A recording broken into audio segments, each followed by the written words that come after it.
Das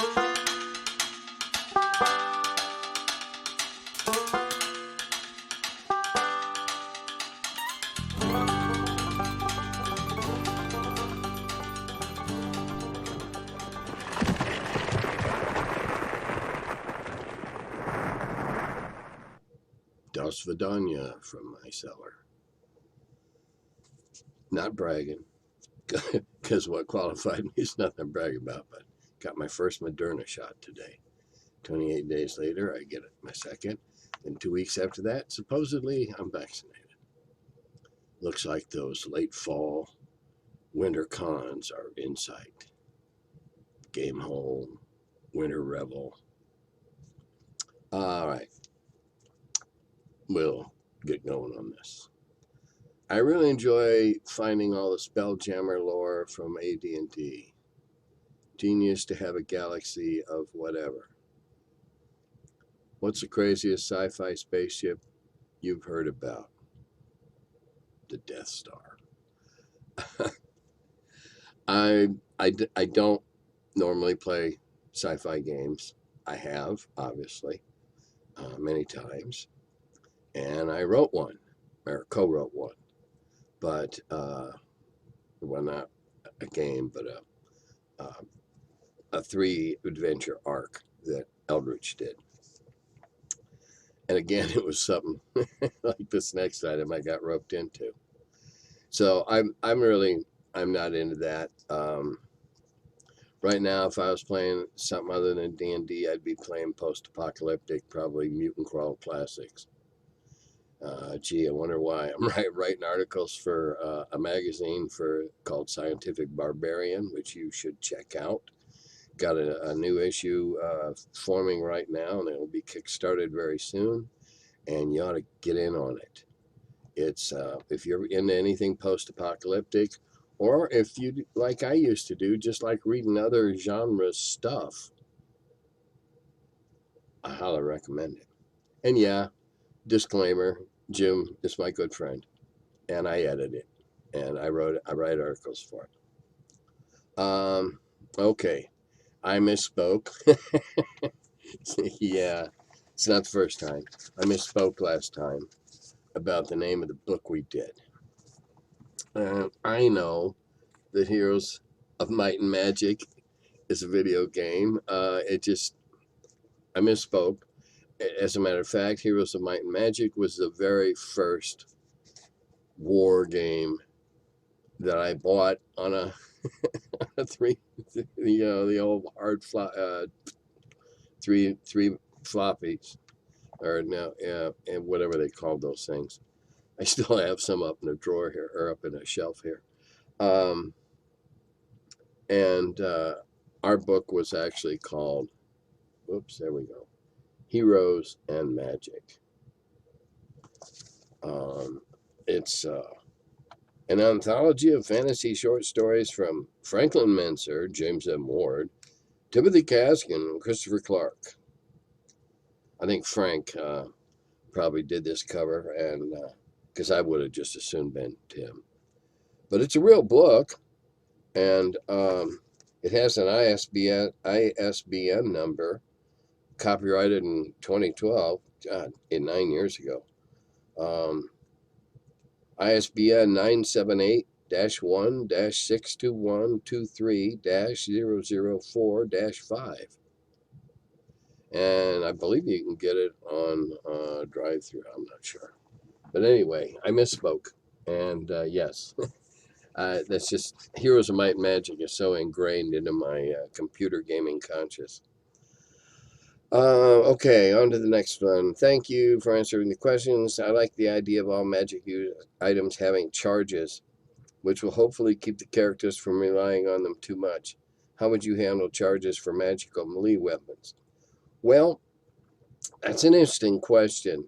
And I don't, if most magic items have charges, then even minor magic items that have permanent capabilities become very, very sought after. On melee weapons, I never really, I figured that the sword had the charm, the enhancement, the enchantment, the ensorcelment. Choose your word. Um, it was inherent in it, and unless the sword broke, it didn't lose it. Now, it would be interesting to have a sword that had a reservoir of power that then had to recharge.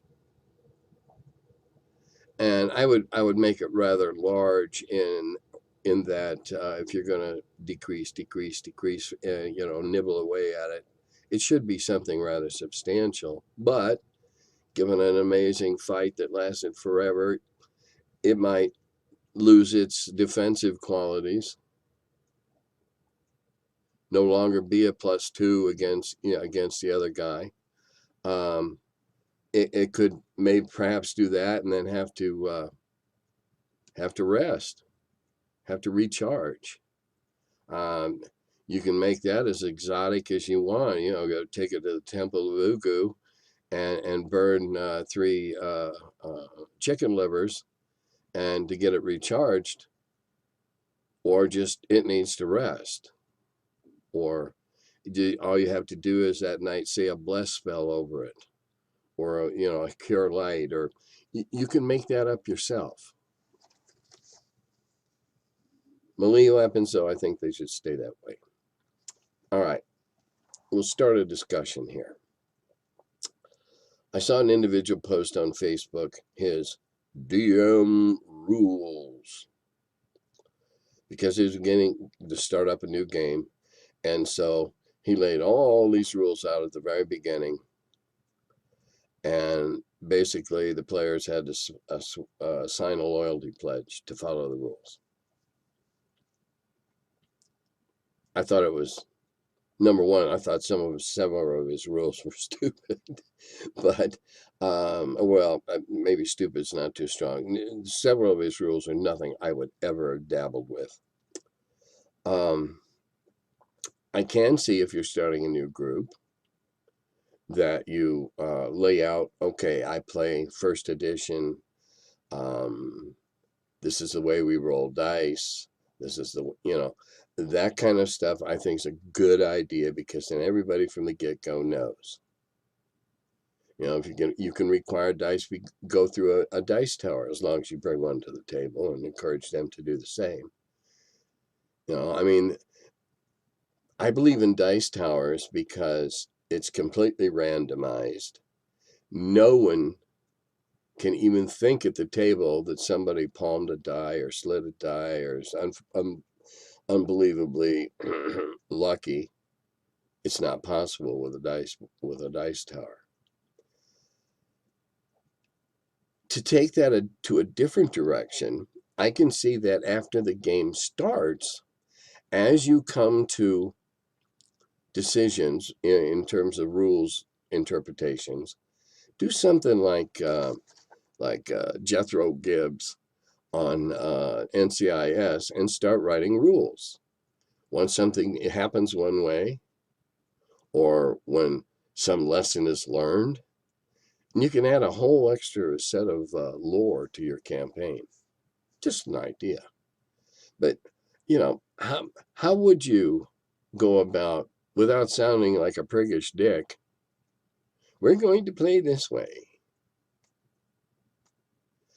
I think I would be more inclined to write a manifesto of the way I like to run a game and the rules I use to do it and some of the attitudes I apply.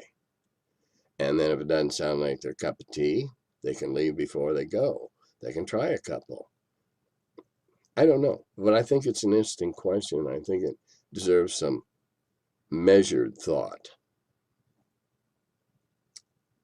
See you. Hello in Cherokee, I believe. Well, same to you. Das Vidania. Okay, Tim, DMing the heck out of stuff. Okay. Oh, yeah. Oh, Jesus. Yeah, this thing's long. But he's got a couple interesting things, so we'll go. Yeah, okay. When DMing Wheel of Blame, and apart from the 2 words ideas of the blame from the players, Does player interaction have an effect in your DMing through each puzzle encounter? Absolutely. Absolutely. In the Wheel of Blame, I set the stage. I present it to one degree or another to the players. And where they go, absolutely. For instance, somebody gave me a bicycle one time as one of the items on their card. So I made this enormous statue on a plinth with, manicured lawn around it of a very stylized, very modern, almost, if you will, or abstract bicycle. And when they decided it was one thing and didn't ask, is it this thing? And therefore I didn't have to say no. I always let the players run with it, because particularly in the Wheel of Blame, I set up a stage. I have no idea how it's going to go. Long ago, 3 years maybe, when I started running this, there was an insurmountable wall of bushes and everything and the giant butterflies.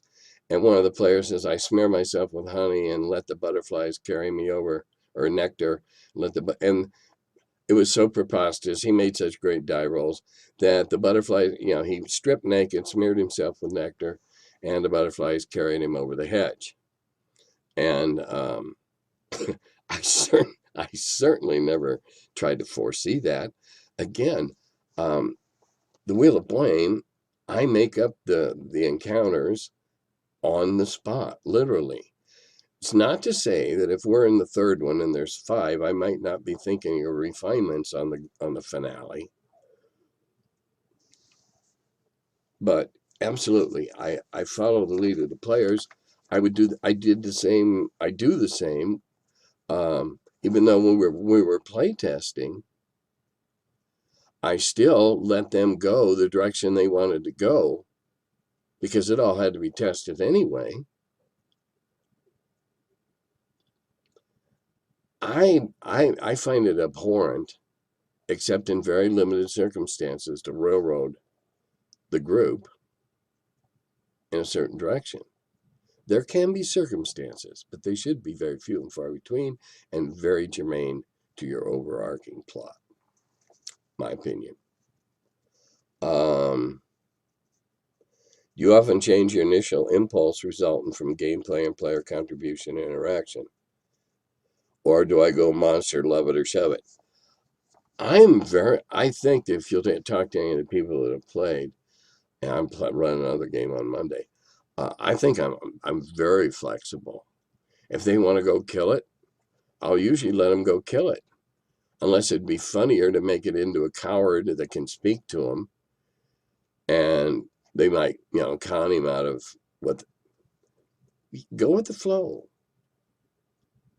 I'm not going to not have the thing there, but on the spur of the moment, I may make that owlbear intelligent with a exquisite vocabulary and sharp wit. Well, as sharp as my wit can be. Absolutely go with it. What's my favorite cane? All right. Now this guy's out. Yeah, this guy is into dogs and Anubis, and I learned about another dog god, Aruyu, who serves you after death. I was watching an old NCIS. Yeah, it wasn't in. No, it was New Tricks, a really funny British comedy, but also it's very well written. It's got these old guys that crack shit up all the time. Let's see. Favorite canine? I like the Blink dog. I don't know why. I just like the idea that it's never where you look for it. What do I least like? Oh, there's a bunch of them. I don't have anything against dogs. I like dogs. I don't want to keep a dog. I don't want to have a dog live with me. I have a cat, and I've had many, many over the years live with me.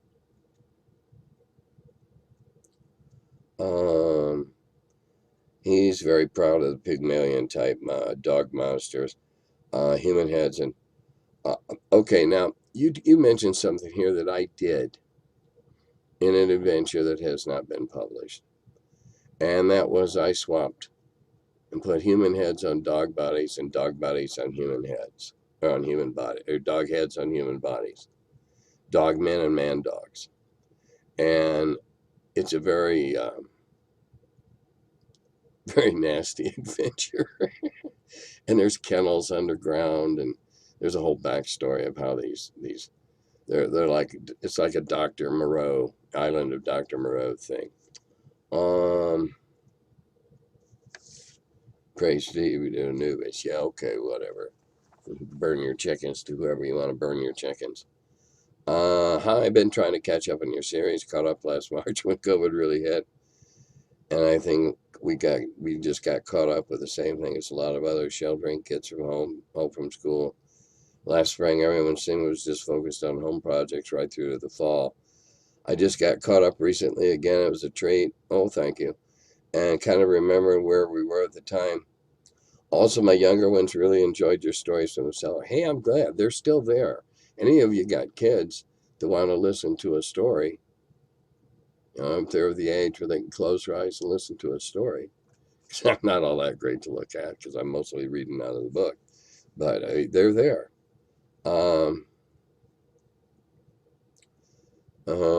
Let's see. My question is, I know you talked about Gary's widow in the past, but do you have any fond memories or stories of Gary's first wife, Mary Jo? Oh, yeah. Oh, yeah. And I still do occasionally correspond with her across Facebook. Um, I really liked Mary. Um, she was a pioneer woman, and she fed her kids as well as she could. And she clothed her kids as well as they could with nothing, and went around and knocked on doors. And I admire the woman's spunk and energy. And she had a really bad problem with her neck, her upper neck. All right, around the time that, well, it was when I was still uh, working in the basement. And one day she was at the end of the long table, and I said, "What's the problem?" She goes, "Oh, can't I get rid of this crick in my neck?"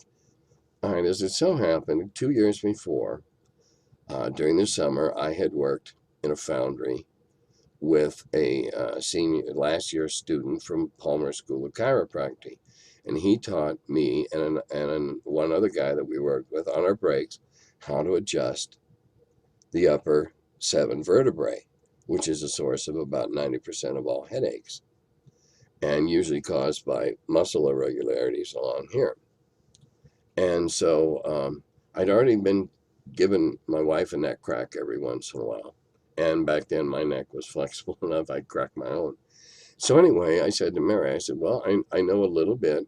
I'm not a chiro, but I was taught by a chiro how to do a neck adjustment. And she said, oh, anything. Because the reason I offered, again, I was no professional. The chiro expensive, the treatments were expensive, and they didn't have a lot of bucks. And I just offered out of the goodness of my heart, not really thinking about what if I broke her neck. And I'd been doing it on other people. But anyway, cracked it. Oh my God, it feels great. 3 days later, I did it again as a follow up. Crack, crack, crack. She was like, she was sure she'd been blessed by a miracle through my hands. I mean, it wasn't real, it didn't get real embarrassing, holy stuff. But what can I do? Oh, I should, we were spending, she was spending like $20 a pop at the chiro. I said, no, just bake me a cherry pie. And she baked me the best old school, old fashioned cherry pie with lard and the flaky crust. And she was a nice lady. I liked her. Um, Occasionally she tried to swan in to something she wasn't quite filled in on. Um, but I have nothing but respect for her and nothing but affection for her in my heart. Great lady. And she's still alive, though I'm not sure how. And you should know, just as a sidelight, that when Fritz Lieber, the Pfeffer and the Mauser, Fritz Lieber, met Mary, he was enchanted, made up this whole story about the pirate queen, sculpted her, and the picture you saw from the Gary Con, they had to put clothes on the sculpture. But he was really enamored of Mary. And that was back in the 70s when they met, when I was there. When I run my Discord games, we use a bot to roll dice in chat. First, I lamented the lack of physical dice, though I still get to roll my own for secret rolls, but it's also convenient to be able to roll something weird like a D13 if they just want to for whatever reason, like picking a random target in a mob when someone shoots into melee. All right. I like the picking the random target when someone shoots into a mob. If it's the player characters are the mob, and there's 5 of them, I usually roll a D8. And a 6, 7, or 8 just nick somebody. Oh, wow, wasn't that? Whew, holy cow. Otherwise, it hit one of them. I used to play 8 guys in the group, roll a D8. It's going to hit somebody. I've gotten mellower. So I like the idea of shooting into a mob, falling, rocks being flung into the mob, whatever. But I also like the chance of a miraculous escape or dodge. All right, now this person. All right, some friendly. Oh, here we go about goblins. I worry about this person. They have a real thing about goblins, and they're convinced that goblins, like platypi, can also lay eggs and give milk. And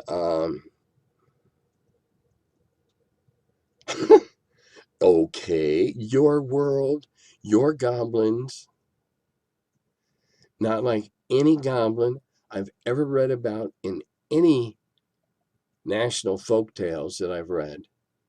But hey, that's why we made it so it's your world. Absolutely, it's your world. If you want your goblins to secrete milk down their front and the babies have to lap it up with their tongues like a whale, I don't care.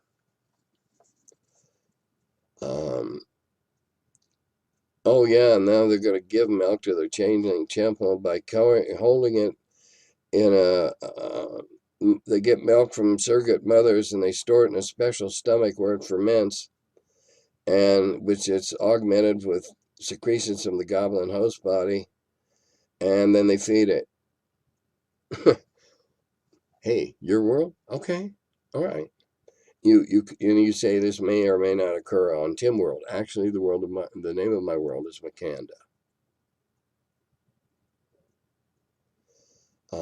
Yes, named after a little tiny town way down at the tip of Illinois, where Cheryl and I lived the last year we were down there.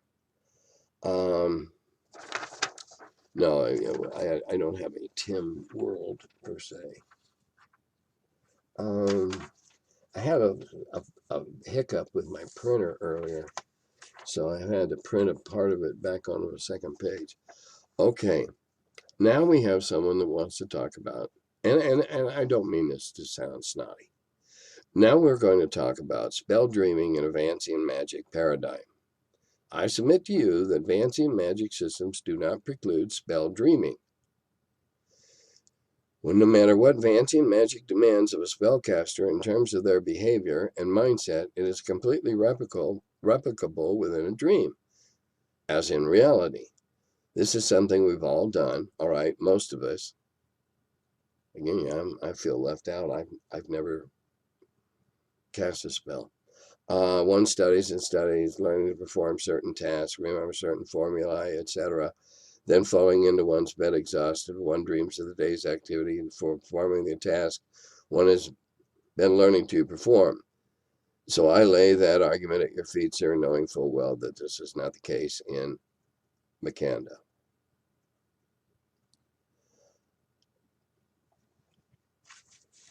Again, please, I do not mean to sound condescending. Have you read any of the Vance stories? I sense that you haven't read them all, because again, a Vancian magic system posits that the syllables and the sounds and the words and the formations of the lips and the as the somatic elements and then the physical elements. The physical elements are really there to help trigger what has been locked away in a corner of your brain, that it's gibberish, except you know what it will do. You have to rememorize the gibberish. And it's hard. And that's why it takes time. When you read the novels, you'll get I think you'll get a better sense of that. If you want to have now, okay, Dreaming Wizards, that's been a storyline. And if that's the way your world works, if that's the way you've patterned your world, okay. I mean, hell, they ran a whole year of Dallas all in somebody's dream as he was getting out of a shower.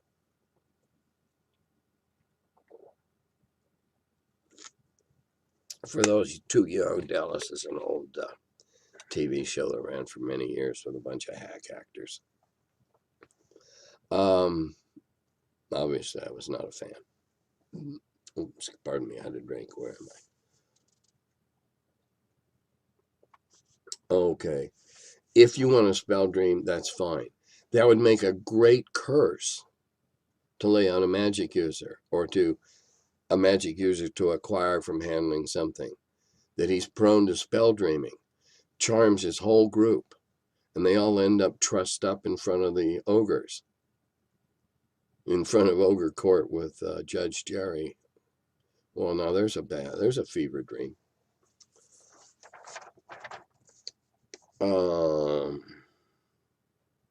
Okay, here's where this went a little bug shit. I was recently reminded of the Dragon Magazine archive with the 100 to 200 numbers 1 to 250 plus strategic review on 5 discs. I never realized that this set was what allowed the release of Hackmaster 4.0. Personally, the whole story amuses me. Some may say it's a case of no good deed going unpunished. Others might rejoice that it allowed Hackmaster to enter the physical realm. What are your thoughts on the archive? Its release without securing the digital public rights, or Hackmaster 4.0? All right.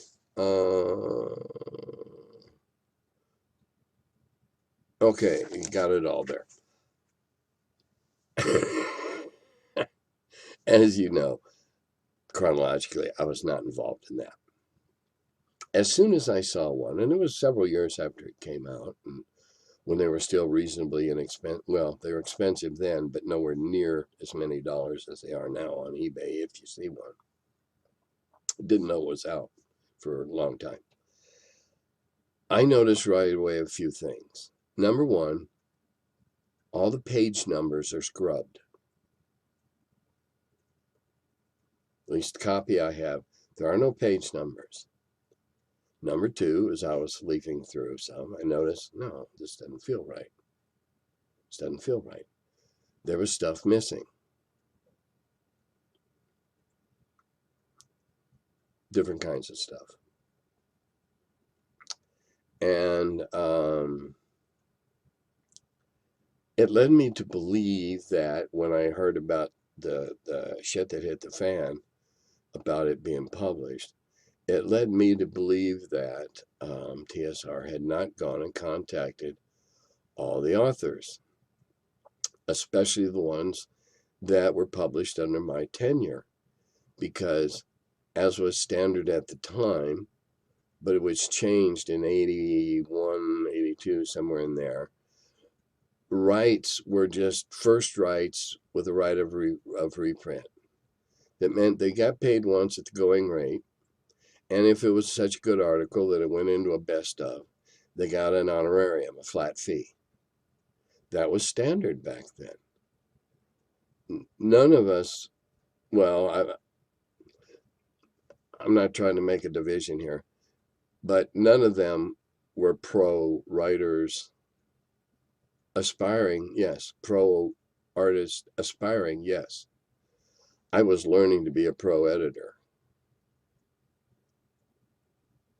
But I have the feeling that some people got wind of it and were able to say, don't you dare.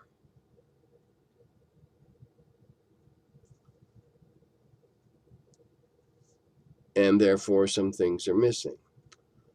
I know for a fact that there are ads missing, full page ads, particularly. Some of those may be from companies long defunct, or some of them may have been from competitors of TSR at the time of the reprint. I don't have a complete set of the magazines, unadulterated, to make the comparison, but I'm certain that's in there. There's things that are missing. The page counts aren't right. If you know how off-stamp printing was done, you can see that there's odd page counts in there. I don't know about Hackmaster 4.0. I know that Jolly put some stuff in Dragons after I was gone. What copyright issues or agreements he signed at that point in time may well have been different than the ones that I signed. They may well been. So they thought they owned all that stuff, and then when they stuck it on there without permission, they lost it. That's my read. I admit that I don't know everything about what happened when that came out. I am going to make a point to talk to Jolly in the next few days, and if I have any more information about that, I'll share it with you then. As far as what do I think of Hackmaster, lots of people like playing it.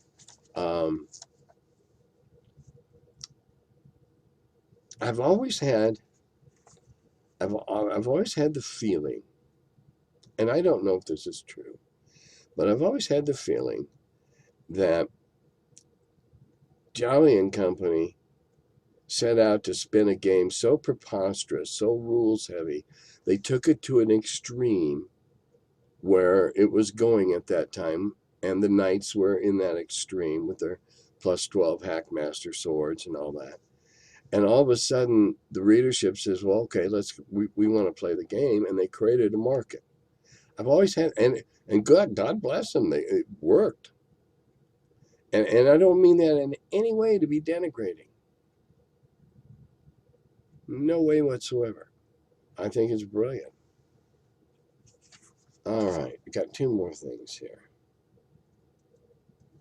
Did the Dragon increase fan mail for TSR? I have no way of knowing. I had a different post office box. I had a different receptacle on the front of the building.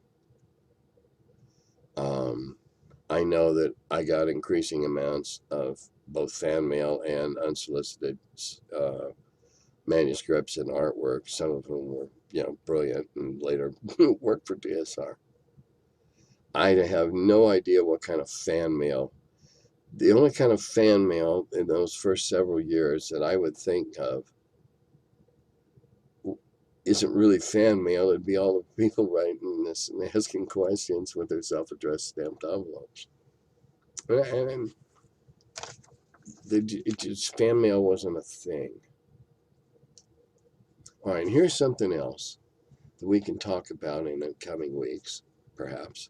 Something for you to ponder and mull, and then perhaps comment if you feel so moved. And that's stems from a Facebook, from a D&D group, about he didn't know, he was uneasy about killing characters.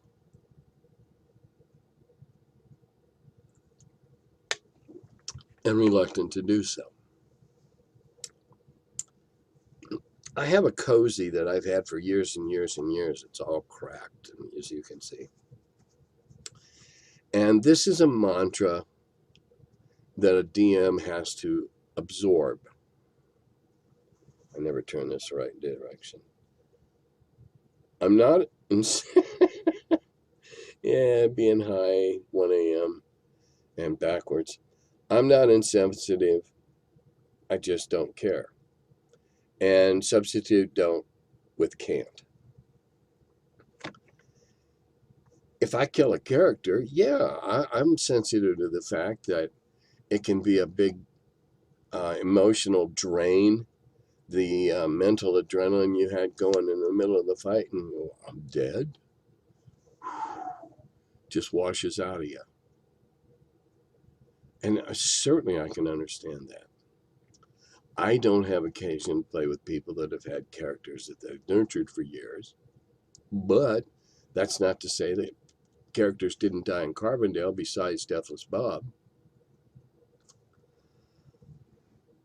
So yeah, I'm sensitive to the fact of the effect that can have on it. And even if it's a pre-gen and you're rollicking along with all the group and having a good old time, it still kind of washes out of you. But I can't care. The story goes on. You can't freeze time and have a memorial service. The story goes on. The fight continues. He continues to plummet down the bottomless hole, whatever. All right. I can't care about that as a good non-partial, DM. I can't care about that. I can feel badly, I can be sensitive about it, but I can't care because if I start caring, I'll start fudging. Why play? Who plays? All right, there are some board games and some games you can play just to kill time, just to pass time, whatever. But who knows how to play chess well, plays chess just for the hell of it? You play to win. Am I right? So there comes there has to be peril, there has to be hazard. If you're going to have any interior logic to your campaign, you have to do heroic stuff to earn those medals. In this case, sacks of gold, bullion, all right? And to do great things, you have to take great hazards. And it happens. You die. When players die in my campaigns and when I was running them at tournaments, they were walking into preset conditions as part of the overall story.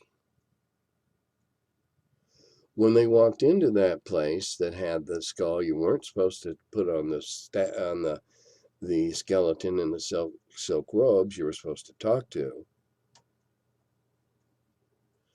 All right, there was this wizard had given their life to hold that lich in that mausoleum. The story I had written was the lich was pissed off. He was going to come out hasted, and he was riding a nightmare. I mean, this is a horrible, horrible terror. And all the times I ran it, nobody was cautious. They just had to get in and see what was being guarded in that mausoleum.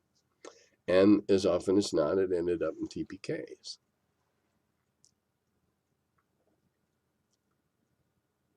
I couldn't care because I'd already written that it was there. I had to be true to the storyline. If they connected the dots, I had to. So you can be sensitive to the fact that they're all sitting there feeling really dumb. All 7 of them at the table, all dead, all turned to stone with his crystal mace. And sometimes I turn him to crystal with his crystal mace. So you can be sensitive to what's going on, but you can't care because you can't run a namby-pamby campaign. There has to be hazard, there has to be risk to merit reward. I've noticed that there seems to be a rumble the last couple of weeks about some 5e people becoming disenchanted and going back to older stuff. I don't know, that might happen. 5e is a whole different kind of game. And some people don't care for it. Too structured. I don't know. I don't play it. Just rumbles I'm picking up. And until next time, I'll keep picking up rumbles. And you keep safe. Wear your mask. My God's sakes, wear your mask. Dodada Gobi.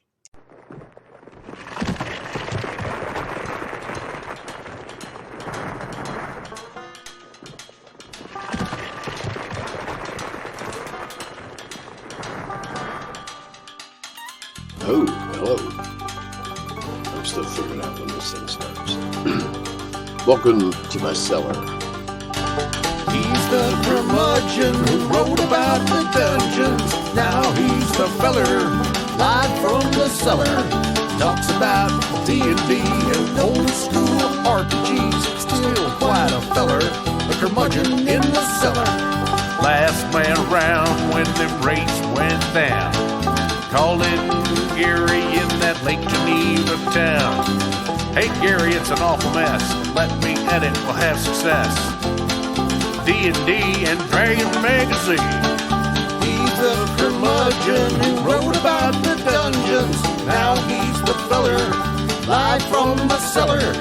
Talks about D&D and old school RPGs, but he's still quite the feller, a curmudgeon in the cellar. Magic missile, it's a mortar shell. Make it hit in the first level spell. Brought psionics to the game to attack that wizard's brain. ESR and fantasy, collection of micro armory. Titan with tramp under a tree, high as could be. He's the curmudgeon who wrote about the dungeons. Now he's the feller, live from the cellar. Talks about D&D and old school RPGs, but he's still quite the feller, the curmudgeon in the cellar. Still quite the feller, the curmudgeon in the cellar. Curmudgeon.